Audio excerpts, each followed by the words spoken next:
I. Whatever we plant in our subconscious mind, nourished with repetition and emotion, will one day become a reality. Today is 13th of June 2022. Let us have a quick discussion of all these important topics. Quiz number 46 history के answers हैं। सी ओलेरी culture जो होता है ना, vegetable growing को हम बोल सकते हैं specifically, but this would be a part of horticulture. तो इस स्टेटमेंट को रॉन्ग करना भी डिफिकल्ट हो जाएगा। सो दैट इज वाई इसमें सारे ऑप्शंस करेक्ट लग रहे हैं। Specifically olericulture is science of vegetable growing. Then first Europeans to come to India for trade थे पोर्तुगीज। फ्रेंच थे last to come to pre independence India. Which of the following European trading company was first to establish its factory at Surat? The answer is English, British.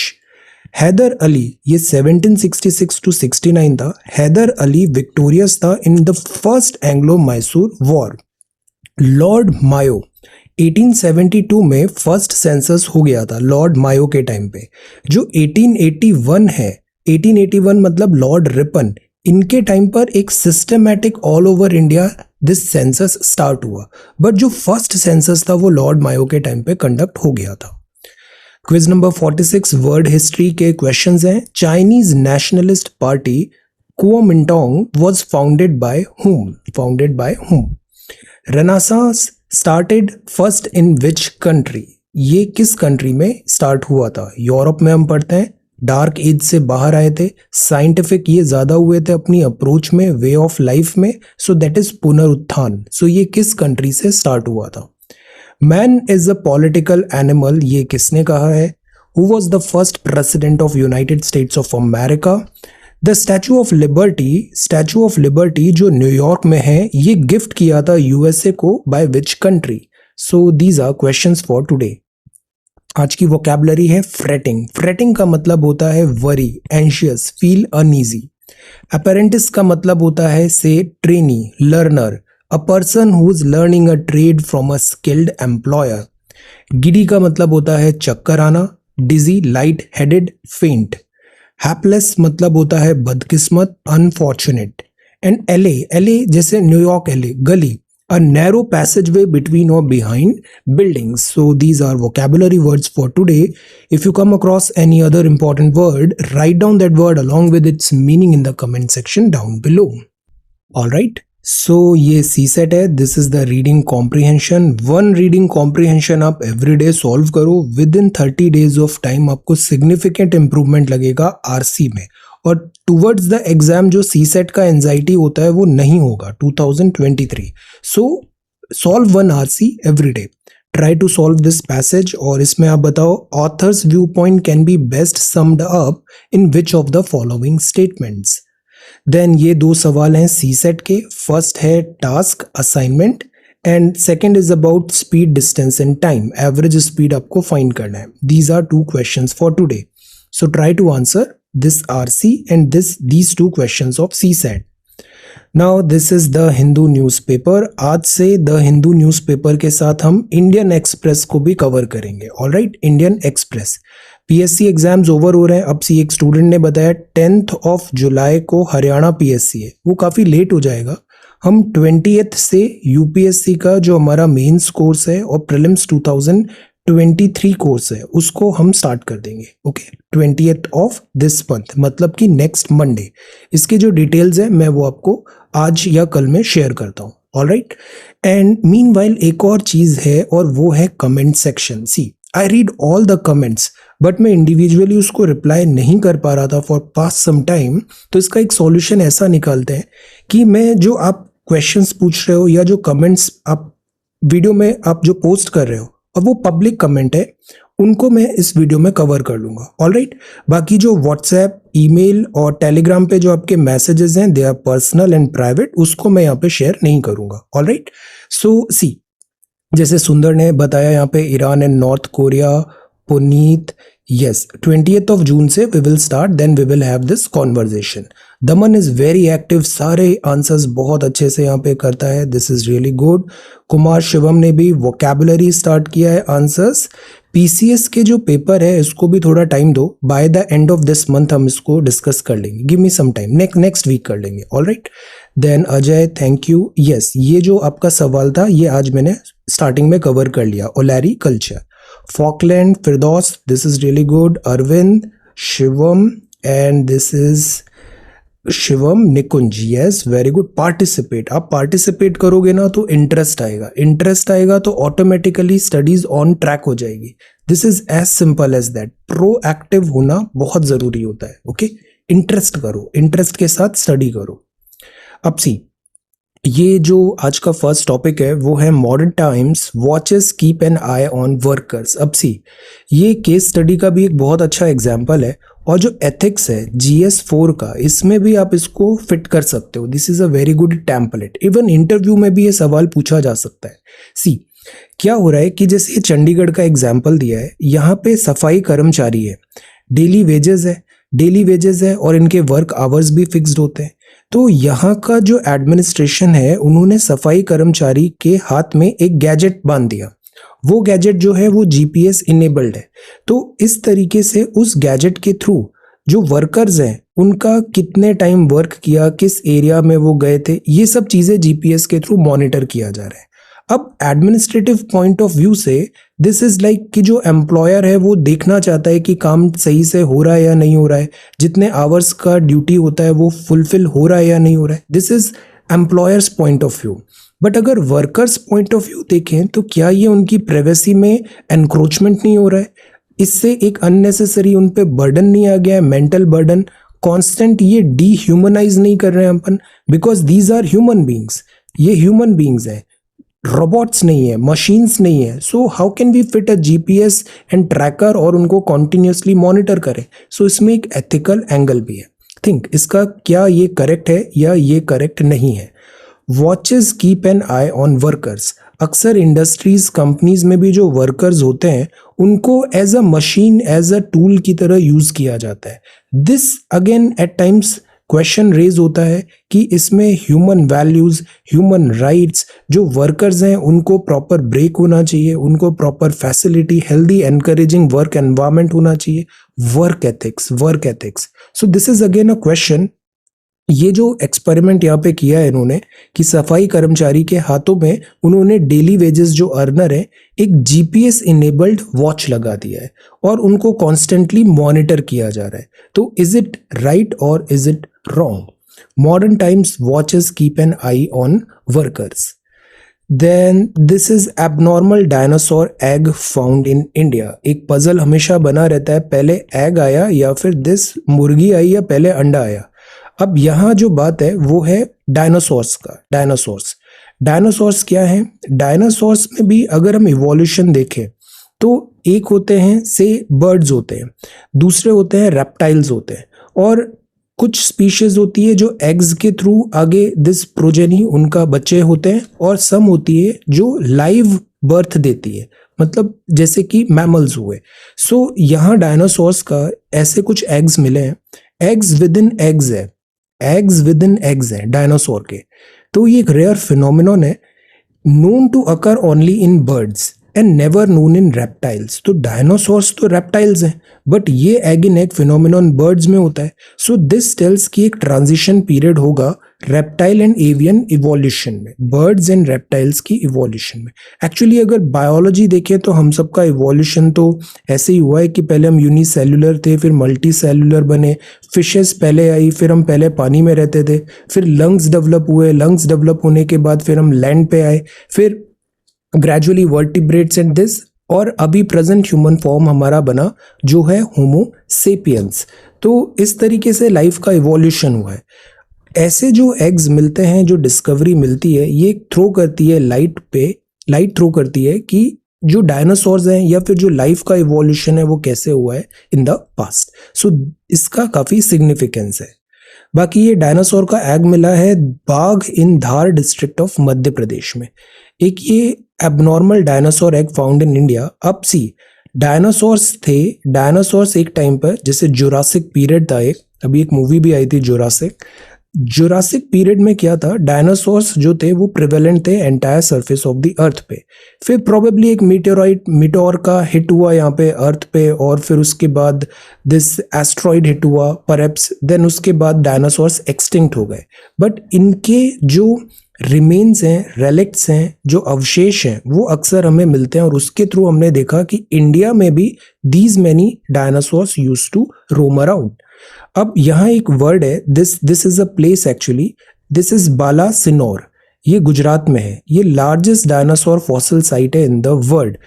बहुत ज़्यादा species है यहाँ पे, और dinosaur tourism यहाँ काफ़ी well built है। ये इफ़ यू लिव यहाँ पे आपको विजिट करना चाहिए, this is really good dinosaur tourism. ये जो ऐसे प्लेसेस होते हैं ना, लाइक गवर्नमेंट जिसको एनकरेज कर रही है, लाइक पार्क्स हुए, जूलॉजिकल पार्क्स हुए, या फिर म्यूजियम्स हुए, जैसे कि दिल्ली में नेशनल साइंस म्यूजियम है एट्सेट्रा, डू विजिट। इसको विजिट करोगे ना, आपको बहुत सारी सप्लीमेंट्री चीज़ें पता चलेगी। और अभी यूपीएससी का जो पैटर्न है, यू नेवर नो क्या पूछ लिया जाए, एडवर्टाइजमेंट से भी क्वेश्चंस आ रहे हैं। सो द पॉइंट इज, ये काफ़ी अच्छा रिसोर्स है। Whenever you get time visit, curiosity हो ऐसी जगह का भी टाइम निकालिए, visit these places. Before that, how tracking works, और विजिट नहीं कर सकते हैं कोविड-19 टाइम में, आप इनकी वेबसाइट को भी विजिट कर सकते हो। फिजिकली अगर विजिट नहीं कर सकते, visit the website, learn about these places. Incredible India वगैरह जो अच्छे ट्वीट्स करता है टूरिज्म प्लेसेस से रिलेटेड, उसको एक फॉलो करो उन्हें। तो ये सप्लीमेंट्री चीज़ें ना, रेगुलर बुक्स के अलावा ये सप्लीमेंट्री चीज़ें भी बहुत हेल्पफुल होती है एग्जाम प्रिपरेशन में। अब जैसे ये जीपीएस का था, जीपीएस कैसे वर्क करता है, जो पिछले न्यूज़ आइटम में देखा, तो जीपीएस एक्चुअली यूएसए का है। इसका एक इक्विवेलेंट इंडिया में भी है, उसका नाम क्या है, टेल। इंडिया में भी है, ऑल्दो वो पूरा अर्थ कवर नहीं कर रहा है, बट इंडिया की रिक्वायरमेंट्स फुलफिल कर देता है। उसका नाम क्या है, टेल। सिमिलरली रशिया का भी है, देन यूरोप का भी है, गैलीलियो एट्सेट्रा। तो ये बेसिकली सैटेलाइट है, 24 आवर जीपीएस ट्रैकिंग सिग्नल है। जैसे कि व्हीकल्स भी अभी ट्रैकिंग हो सकती है बाय जीपीएस, नेटवर्क रेंज में आता है, फिर डेटा ट्रांसफर सर्वर पे होता है, और आप ट्रैक कर लेते हो किसी भी आइडेंटिटी को जीपीएस के थ्रू। अभी एक और डेवलपमेंट चल रहा है कि जैसे रेडियो आईडी थी, आरएफआईडी थी, आरएफआईडी टोल नाका में हम देख रहे थे आरएफआईडी। अब आरएफआईडी से प्रॉब्लम ये हो रहा है कि जैसे आपने पूरा रोड यूज नहीं किया, से आपने टोल को जस्ट यहाँ से इतना ही यूज किया है, बट आपको टोल अगर क्रॉस किया है तो पूरा पेमेंट करना पड़ रहा है between two tolls. So why not we have a mechanism कि जो रोड्स हैं, इसमें जो भी व्हीकल्स हैं, वो सब जीपीएस ट्रैक्ड हो जाए, जीपीएस ट्रैक्ड। और जीपीएस ट्रैक्ड होंगे तो जो ये टोल नाका बनाने की जरूरत पड़ेगी वो भी नहीं होगा। ऐसा अभी गवर्नमेंट इस डायरेक्शन में मूव कर रही है कि आरएफआईडी को रिप्लेस कर दें हम जीपीएस दिस टैगिंग से। So GPS is important. So this is the front page of the Hindu. Can't enforce right to education unconditionally on private schools. तो private schools में this unconditionally can't enforce. जो education है ना, ये बड़ा important है। education का mention fundamental right में भी है, education का mention DPSP में भी है, education का mention fundamental duties में भी है। specific articles बताइए कहाँ mention है, FR में, DPSP में भी और FD में भी education. This is in flames, fire, hazard into disaster. In flames, fire safety. Deadly heat है दिल्ली में, 44 डिग्री सेंटीग्रेड टेम्परेचर चल रहा है। Now this is really good news. Starting afresh. Women at Tihar jail are upskilling, breaking stereotype. See, jail भेजने का purpose हमेशा होता है, वो होता है रिफॉर्म, वो होता है रिफॉर्म, वो होता है जस्टिस। रिफॉर्म, जस्टिस और डेटरेंस, पनिशमेंट के ये तीन ही पर्पस होते हैं। जो रिवेंज होता है वो कभी भी पर्पस नहीं होता है पनिशमेंट का। स्टार्टिंग अफ्रेश, सो सी, अगर यहाँ पे जैसे तिहाड़ जेल में है, but life is not over, उनको हमेशा ये सिखाया जाता है, स्किलिंग दी जाती है कि वो किस तरीके से, जैसे जेल टर्म जब एंड हो रहा है, किस तरीके से वापस मेन स्ट्रीम में इंटीग्रेट हो सकते हैं और एक लाइवलीहुड वो अरेंज कर सकते हैं। तो that is why vocational courses होते हैं, काउंसलिंग सेशंस होता है। This is a really good initiative कि जेल में जैसे यहाँ पे 400 विमेन प्रिजनर्स हैं, उनको full time kitchen, beauty parlour और एम्ब्रॉयडरी ऐसे करके स्किल्स सिखाई जा रही है। कम्युनिकेशन स्किल्स भी सिखाई जाती है, so that they can make a livelihood, independent, financially independent बने और they can make a livelihood. So this is starting afresh. You can always start afresh. Then this is etched in memory. This is Mr. Siddiqui, Danish Siddiqui, photojournalist. This is this. Again, war tone जो था coverage वहाँ पर he lost his life. Etched in memory. Then this is study reveals child artist work for more than 12 hours a day. अभी एक बहुत वरिज्म trend चालू हो गया है कि जो पेरेंट्स हैं वो अपने बच्चों को एज अ टूल यूज करने लग गए. टूल जैसे कि अगर सोशल मीडिया में देखो, इंस्टाग्राम प्रोफाइल्स देखो, या फिर जो सिनेमा है या फिर टेलीविजन है, इसमें अब देखो बहुत सारे चाइल्ड आर्टिस्ट नजर आने लग गए. बिकॉज ये जो कंटेंट है इसका बहुत एक बड़ा ऑडियंस है, एक बहुत बड़ा मार्केट है जो बच्चों और इनसे जो एक्टिविटीज एटसेट्रा है उसको कंज्यूम करता है, उस कंटेंट को. So this is also one thing. But अगर ये रिक्रिएशनल है then it is okay. But अगर आप इसे एज अ प्रोफेशन की तरह देख रहे हो, बच्चों से वर्क कराया जा रहा है फॉर मोर देन से 12 hours, so this is again very very wrong in the sense कि जो बच्चे होते हैं दिस इज द टाइम जब उनका फिजिकल, इमोशनल, ये सारी हेल्थ डेवलप होती है, ग्रोथ होती है. You are depriving the child from their childhood. This is wrong. तो ये यहाँ पर बताया है child and adolescent labour prohibition and regulation act. ये प्रोहिबिट करता है engagement of children in all occupation. तो अभी पिछले कुछ टाइम से ये ट्रेंड भी देखा गया है, जैसे फिल्म्स एंड टेलीविजन्स में बहुत सारे बच्चे काम कर रहे हैं और they are getting paid, but उनको रिकॉग्निशन भी मिल रहा है, एप्रिशिएशन भी मिल रहा है, फाइनेंशियली इंडिपेंडेंट भी बन रहे हैं. बच्चों ने फैमिली का फॉर्चून्स चेंज कर दिया है. This is true, agreeable. But what about their childhood? बच्चे शुड बी इन स्कूल. बच्चे should be in school along with their friends, peers. उसके साथ सेम एज ग्रुप में वो ज़्यादा अपना अच्छे से सीखेंगे, उनका इमोशनल, फिजिकल ग्रोथ, डेवलपमेंट होगा. They are not suppose to work से 15 आवर्स इन दीज इंडस्ट्रीज. तो ये एक पॉइंट यहाँ पे उठाया है. देन एजुकेशन में भी ऐसा है कि एजुकेशन एंड एम्प्लॉयमेंट फ्यूचर में ये जो अभी सोशल मीडिया है this is one thing, but regular जो स्कूल है, रेगुलर जो एजुकेशन है, इसका कोई सप्लीमेंट नहीं है. This should not be denied. Childhood should not be denied to children. Then this is editorial false equivalence and this is threat to democracy. Capital riots कहीं पर भी होते हैं वो acceptable नहीं है. कोई government riots and such type of this unruly this activities नहीं होता है, बिकॉज इससे क्या होता है, लॉ एंड ऑर्डर ब्रेक हो जाता है, गवर्नमेंट एडमिनिस्ट्रेशन ब्रेक हो जाता है. सो जैसे यूएस में हुआ, this was again like a blot in the democracy of US, threat to democracy. Then this is musings on Indic civilization and Indianness. What is India? India एक concept है. India is a concept. अगर Indus valley civilisation के time से हम देखें तो हमारी जो लेगेसी है, रिच लेगेसी है, जो हमारा कल्चर है, ये बहुत पुराना है. और हमारी सिविलाइजेशन एक कॉन्टिन्यूस सिविलाइजेशन रही है. और इंडियन जो वैल्यूज है, जैसे India is one country, but अगर इंडियन वैल्यूज या इंडियन नेस को देखें तो इंडिया एक सब कॉन्टिनेंट हो जाता है. So there was a time कि ये कंट्रीज तो बाद में बने, जैसे पाकिस्तान हुआ, बांग्लादेश हुआ, या फिर इधर, ये used to be an entire India. This used to be the concept of India. यहाँ जो बात किया है प्राइमरली, जैसे कंबोडिया, वियतनाम, यहाँ पे बात किया. कंबोडिया, वियतनाम में भी अगर आप देखो, जैसे अंकोर वॉट टेम्पल्स हैं, यहाँ आपको इंडियन हेरिटेज बहुत इजीली विजुअलाइज होगी. इंडिया एक ऐसा कंट्री रहा है, इंडियन सब कॉन्टिनेंट एक ऐसा एरिया रहा है जहाँ पे बहुत सारे रिलीजन फ्लरिश भी हुए हैं. बर्थ प्लेस है मैनी रिलीजन्स का, जैसे कि बुद्धिज्म हुआ, जैसे कि जैनिज्म हुआ, जैसे कि सिखिज्म हुआ और हिंदुइज्म हुआ. तो this is a way of life. और ज्योग्राफी इज डेस्टिनी. तो इंडियन सब कॉन्टिनेंट है वो ज्योग्राफिकली भी बहुत ब्लेस्ड रहा है.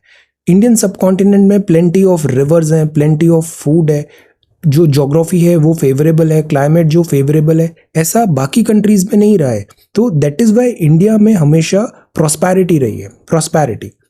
तो दिस जो कल्चरल इम्पैक्ट इंडिया का रहा है ये आपको एडजॉइनिंग कंट्रीज में ऑल ओवर द वर्ल्ड भी देखने को मिल सकता है. This is the argument over here. तो ये चीज साउथ एशिया के साथ हमारा एक कनेक्ट एस्टैब्लिश करती है. जैसे अंकोर वॉट, कंबोडिया, यहाँ आपको बहुत सारे जो टर्म्स हैं वो भी यहाँ इंडियन ओरिजिन के देखने को मिलेंगे, नेम्स एटसेट्रा. प्लस अभी जैसे बात करें, ये आगे हम OIC में भी देखते हैं, तो यूजुअली जो इंडियन फीचर्स हैं वो प्रिवेलेंट रहे हैं अगर हिस्टोरिकल टाइम्स में हम देखें इन सारे इंडियन सब कॉन्टिनेंट में. तो द आइडिया इज कि जो इंडिया वैल्यू है, इंडिया की, जैसे हम वासुदेव कुटुंबकम बोलते हैं, हम अतिथि देवो भव बोलते हैं, तो ये जो रिच हेरिटेज एंड कल्चर है, this makes India a unique civilization, a way of life. India's civilization heritage must be treated as a matter of pride. This is the point. We should be proud being an Indian. Indian civilization heritage must be treated as a matter of pride, as one that unites every Indian, as the one that unites every Indian. India के साथ सबसे अच्छी चीज एक ये भी रही हुई है कि इंडिया हमेशा से बहुत अकोमोडेटिव रहा है. इंडिया हमेशा से बहुत टॉलरेंट कंट्री रहा है, अकोमोडेटिव एंड टॉलरेंट. जितने राइट्स इंडिया में प्रोवाइडेड है, even in our constitution, diversity को प्रमोट करने के लिए, कंजर्व करने के लिए, no other country can claim कि वो इंडिया के बराबर राइट्स प्रोवाइड करता है. तो that is why we should be proud of our self. और जो हमारा कॉन्स्टिट्यूशन है इसको हमें अपहोल्ड करना चाहिए. This is a very beautiful constitution. अक्सर एक आर्टिकल में हमने ये भी देखा था जिसमें डिफरेंस कंपेयर किया था USA और इंडिया का. तो जैसे अमेरिका एक वर्ड है, अमेरिका एक कॉन्सेप्ट है, वे ऑफ लाइफ है. No matter, America land of migrants है. No matter who go to America, वो बन जाता है अमेरिकन वे ऑफ लाइफ में, चॉइसेस में, कंडक्ट में, थॉट्स में, वो बन जाता है अमेरिकन. तो इसीलिए अमेरिका को बोला जाता है एक giant melting pot. Melting pot क्या होता है? आप अपनी आइडेंटिटी लूज कर दो और फिर आप एक नई आइडेंटिटी बनेगी और वो आपकी नई आइडेंटिटी होगी अमेरिकन. इंडिया को अगर कंपेयर किया जाए तो India could be a giant थाली. थाली इंडियन थाली, वी ऑल नो इंडियन थाली, वी लव इंडियन थाली. इंडियन थाली में क्या होता है? डिफरेंट आइटम्स होते हैं, फूड आइटम्स होते हैं, और ये सारे फूड आइटम्स अपना जो यूनिक फ्लेवर है, यूनिक टेस्ट है, उसको मेंटेन करते हैं. और इस डाइवर्सिटी का जो एंड प्रोडक्ट होता है वो एक बहुत ही unique and delicious and product बनता है. This is our strength, diversity, और डाइवर्सिटी में भी यूनिटी इन डाइवर्सिटी हमेशा से हमारी स्ट्रेंथ बनी रही है. एक कोट भी है ना, रोम मिस्र इतने आ गए अभी तक नामो निशान हमारा, कुछ बात है कि हस्ती मिटती नहीं हमारी. So this is Indic civilisation. Now this is Johnson. And see, Afghan women's rights are at risk. No human rights, no law, nothing. So this is their women's rights. Debunk the myth that Taliban 2.0 is moderated or reformed. Then vigilante culture is again a cause of worry.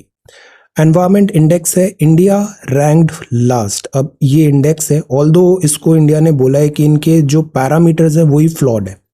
जैसे Colombia and this university ने निकाला environment performance index. Flawed in the sense कि किन parameters को वो consider करते हैं एक रिजल्ट निकालने के लिए. जैसे अक्सर हम एक वो फोटो देखते हैं ना, एजुकेशन में भी यही होता है. डिफरेंट एनिमल्स हैं और उनको बोला जाता है कि इस ट्री को आप चढ़ो, जो जल्दी इसको क्लाइम करेगा वो रैंक 1 हो जाएगा. अब ये एनिमल्स डिफरेंट है. There is a monkey, there is a crocodile, there is a deer, there is a lion, और सबका पैरामीटर सेट कर दिया क्वालिफाई करने का कि जो ट्री पहले चढ़ेगा वो फर्स्ट आ जाएगा. सो द प्रॉब्लम इज जो यहाँ पे पैरामीटर्स हैं वो ही करेक्ट नहीं है, ऐसा इंडिया ने बोला एनवायरमेंट इंडेक्स में. हमारे एजुकेशन सिस्टम में भी सिमिलर चीज़ होती है. ये जो कॉम्पिटिटिव एग्जामिनेशंस होते हैं, दैट इज़ वाई मैं आपको बोलता हूँ इनको ज़्यादा सीरियसली नहीं लिया करो. एजुकेशन सिस्टम में कॉम्पिटिटिव एग्जामिनेशन में एक बिग ओवरहॉल लॉन्ग ओवरड्यू है. 100 MCQs पूछते हैं. हर किसी का ऑब्जेक्टिव ब्रेन भी नहीं होता, उसको बहुत सारी चीज़ें आती है, वो बहुत वंडरफुल ऑफिसर बन सकता है, बट उसका ऑब्जेक्टिव ब्रेन नहीं है. MCQ में वो कंफ्यूज हो जाता है. हम MCQ के हिसाब से ही, रैंडम MCQ के हिसाब से ही सिलेक्शन ले रहे हैं. There is a problem with this entire जो एजुकेशन सिस्टम में कॉम्पिटिटिव एग्जामिनेशन जिस तरीके से हम कंडक्ट कर रहे हैं. तो एनीवे, तो this is about an environment index, legacy waste, rising demand. This यहाँ जो प्रॉब्लम है वो बताया है ऑर्गेनाइजेशन ऑफ इस्लामिक कोऑपरेशन। तो OIC एस्टैब्लिश हुआ था 1969 में मोरक्को में। इनका पर्पस था कि जो मेंबर स्टेट्स हैं उसमें सॉलिडेरिटी हो एंड दिस जो राइट्स वगैरह है उसको यहाँ पे प्रोटेक्ट डिफेंड करे। तो दिस वाज द पर्पस। अब सबसे बड़ी आयरनी और सबसे बड़ा फ्लॉ इस ऑर्गेनाइजेशन में ये है कि India, this is an Islamic organisation, India में ह्यूज नंबर ऑफ पॉपुलेशन है बट स्टिल इंडिया को इसकी मेंबरशिप नहीं दी गई। तो एक ह्यूज नंबर ऑफ दिस, अगर यहाँ पे कम्युनिटी का रिप्रेजेंटेशन नहीं हो रहा है तो दिस वेरी वेल टेल्स कि इस ऑर्गेनाइजेशन की फिर क्या वैल्यू रहेगा, क्या सिग्निफिकेंट रहेगा। ये चीज़ हमारे external affair minister Sushma Swaraj ma'am ने भी बताया था। उनको गेस्ट ऑफ ऑनर था 46th foreign ministers here. Second जो प्रॉब्लम होती है कि जो गल्फ कंट्रीज है, ट्रेडिशनली हमने देखा है इंडिया और गल्फ कंट्रीज के हमेशा से बहुत अच्छे रिलेशंस रहे, इवन बिफोर इस्लाम। तो गल्फ कंट्रीज जो हैं ये हमेशा से बड़े अच्छी फ्रेंडशिप रही है इंडिया के साथ। बट प्रॉब्लम ये होता है कि Gulf countries even want India to be a part of this, but there is one country वो हमेशा यहाँ पे ऑब्जेक्शन उठाता है और फिर इसका जो एंटायर पर्पज एंड वर्किंग है उस पर क्वेश्चंस लग जाते हैं। FATF and Pakistan's position on its grey list. अब problem with this country is कि जो फाउंडेशन है वो वीक है, और second problem is state sponsored terrorism. State sponsored terrorism, अगर एक कंट्री टेररिज्म को ऑफिशियल पॉलिसी बना लेती है तो अगेन उस पे FATF जैसे एक्शंस नेसेसरी हो जाते हैं।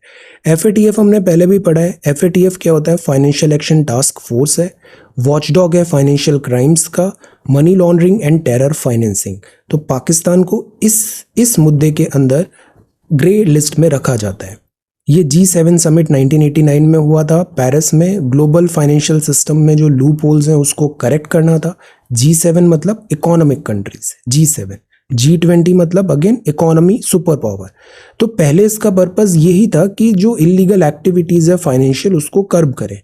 बट 9/11 जो था US में, इसने एक नया ट्रेंड दिखाया कि ये जो फाइनेंस है यूज किया जा रहा है फॉर टेररिज्म, और इधर स्टेट स्पॉन्सर टेररिज्म हो रहा है। तो फंडिंग एक वेपन की तरह यूज हो रहा है for mass destruction. So that is why फिर इसने टेररिज्म को भी FATF ने इंक्लूड किया। इसमें 39 मेंबर्स हैं, डिसीजन मेकिंग बॉडी होता है। ये 3 बार मिलते हैं साल भर में, और इसकी 206 कंट्री मीटिंग्स इसकी अटेंड करते हैं। ग्लोबल नेटवर्क है, मेंबर्स हैं, ऑब्जर्वर ऑर्गेनाइजेशन है जैसे कि वर्ल्ड बैंक हुआ, UN हुआ, रीजनल डेवलपमेंट बैंक्स हुआ। फाइनेंस है तो ये फाइनेंशियल इंस्टीट्यूशंस होंगे यहाँ पे। Idea is plug the holes in their financial systems, और जो वल्नरेबल इलीगल फाइनेंशियल एक्टिविटीज है उसको स्टॉप करो। म्यूचुअल इवैल्यूएशन होता है, पीयर रिव्यू जैसे पैरामीटर्स दिए जाते हैं, इस 25-26 पैरामीटर में वर्क करो तो आपको ग्रे लिस्ट से हटा दिया जाएगा। बट पाकिस्तान इस पे वर्क नहीं कर पा रहा था, इसलिए उसको ग्रे लिस्ट में रखा गया। तो म्यूचुअल इवैल्यूएशन होते हैं यहाँ पे, और इसके बाद फिर इसको लिस्ट में रखा जाता है ग्रे एंड ब्लैक। ग्रे मतलब मॉनिटरिंग है, कंडीशंस दिया गया है उन्हें वर्क करने का, और ब्लैक लिस्ट का मतलब होता है फिर अब स्ट्रिक्ट एक्शंस लेने का टाइम आ गया है। ओके, तो 2 कंट्री ब्लैक लिस्ट में है अभी, जैसे कि Iran, and one more country अभी बताया था, Iran and this north Korea, ये ब्लैक लिस्ट में है। Okay, north Korea and Iran black list में। तो लेट अस सी अभी क्या डिसीजन यहाँ पे आता है। क्रिप्टो कॉनंड्रम अभी भी बना हुआ है। अगेन प्रॉब्लम ये है डीसेंट्रलाइज्ड है और डीरेगुलेटेड है। देन बिहाइंड द 8 और 8 ball, decentralized is not a problem is there is no regulation, और इसका मिसयूजेज बहुत हो सकता है फाइनेंशियल टर्म्स में। बिहाइंड द 8 और बॉल का मतलब है कि you are in big trouble, difficulty और डिसएडवांटेजियस सिचुएशन पे है। देन ये गेम से पिक किया गया है। देन दिस इज इंग्लिश, और दिस इज वर्ड हिएटस का मतलब होता है hiatus, this is pronounced as this. तो इसका मतलब होता है कि एक ब्रेक लिया है आपने, ओपनिंग और एक गैप है, नॉट अ शॉर्ट ब्रेक। आपने जैसे एजुकेशन में थे, then you took a break, then after some time कुछ लोगों को लगता है पढ़ाई कंटिन्यू करना चाहिए, तो आफ्टर सम टाइम फिर वो जिस हायर एजुकेशन के लिए जाते हैं, तो this is that. Then returning back भी अक्सर हम वर्ड यूज़ करते हैं, एज सच इसमें कोई प्रॉब्लम नहीं है, बट अगर प्योर ग्रामर के हिसाब से देखें तो रिटर्न मतलब ऑब्वियसली वापस, बैक दोनों रिडंडेंसी है यहाँ पे। Then this is see Apache Chinook choppers अभी हम लेने वाले हैं, दिस यूएसए से। India in talks for more, एक और जो डील अभी हो रहा है जिससे शायद और रफेल इंडिया में आ सकते हैं, कुछ एक रिक्वायरमेंट है 120 समथिंग का, वो डील भी अभी, उस पर भी अभी दिस इंडिया ने इनवाइट किया है दिस बिल्ड टेंडर्स को। तो this is Apache in Chinook chopper. तो ये काफ़ी रिलायबल है हेलीकॉप्टर, ये चिनूक ये हैवी लिफ्टिंग के लिए है, हैवी लिफ्टिंग के लिए, एंड अपाची एक फाइटर हेलीकॉप्टर है, फाइटर हेलीकॉप्टर। तो दिस इज दैट। अब दिस इज सर्ज हो रहे हैं Covid cases, be careful. Gig workers Pondicherry अब क्यूएस ग्लोबल रैंकिंग में इसका वेरसिटी में रैंक आया है। रैंकिंग के पैरामीटर्स क्या थे? Academic reputation, employer reputation, faculty student ratio, citation per faculty, international faculty ratio, international student ratio, research network, employment. तो ये पैरामीटर्स है, जैसे स्टूडेंट्स को हम जैसे बोर्ड एग्जाम में देखते हैं कि डिफरेंट सब्जेक्ट्स हैं उसमें कितने मार्क्स है, तो यूनिवर्सिटी को इन सारे पैरामीटर्स में देखा गया कैसा परफॉर्मेंस है। सो ये पैरामीटर्स बड़े एसेंशियल होते हैं, वो ही क्रेडिबिलिटी ऑफ रैंकिंग को बताते हैं। टाइप 1 डायबिटीज़ है, and this is US trying this, Asia, China, Russia progress कर रहा है यूक्रेन में। डब्ल्यूटीओ चीफ ने बम्पी रोड बताया। All right, then this is sports, India कल फिर हार गया। Now this is Indian Express. तो हायर एमएसपी फॉर पैडी का डिमांड है। Question mark on Russian input, India evaluates French push at Jaitapur. हम जैसे कुदन कल पढ़ा था हमने, जैतापुर में भी न्यूक्लियर पावर प्लांट है 9000 मेगावाट का, बहुत ह्यूज होने वाला है। न्यूक्लियर पावर में फ्रांस के पास भी बहुत एक्सपर्टीज है। तो हम अभी यहाँ this is question mark, Russia क्या किस डायरेक्शन में जाता है। France is again option open. IPL 100 crore का एक गेम होगा bids, this is crazy. Then medals in Tokyo youth games, Haryana shooting. Haryana की जब बात आती है तो सबसे पहले बात आती है स्पोर्ट्स की, स्पोर्ट्स में Haryana is awesome. Then Delhi's driest summer. Then nobody can use the police, we don't work by insinuation, persuasion और इंक्लिनेशन। जो पुलिस है इसको प्रोफेशनल होना बहुत ज़रूरी है, रूल ऑफ लॉ के हिसाब से चलना ज़रूरी है। पुलिस जो होती है इसको फॉर पीपल होना चाहिए। Then this is upper house a question, Rajya Sabha क्या रिडंडेंट हो गया? यहाँ पे ये बात है राज्यसभा लोकसभा। अक्सर हम पढ़ते हैं ना राज्यसभा लोकसभा में क्या डिफरेंसेस होते हैं। कुछ एक्सक्लूसिव पावर होती है जो केवल राज्यसभा की होती है, जैसे ऑल इंडिया सर्विसेज का कौन सा आर्टिकल है, वो एक्सक्लूसिव पावर है राज्यसभा का, कोई नई ऑल इंडिया सर्विसेज बनाना। बायस्ड बेंचमार्क, सी ये बायस्ड होते हैं बेंचमार्क।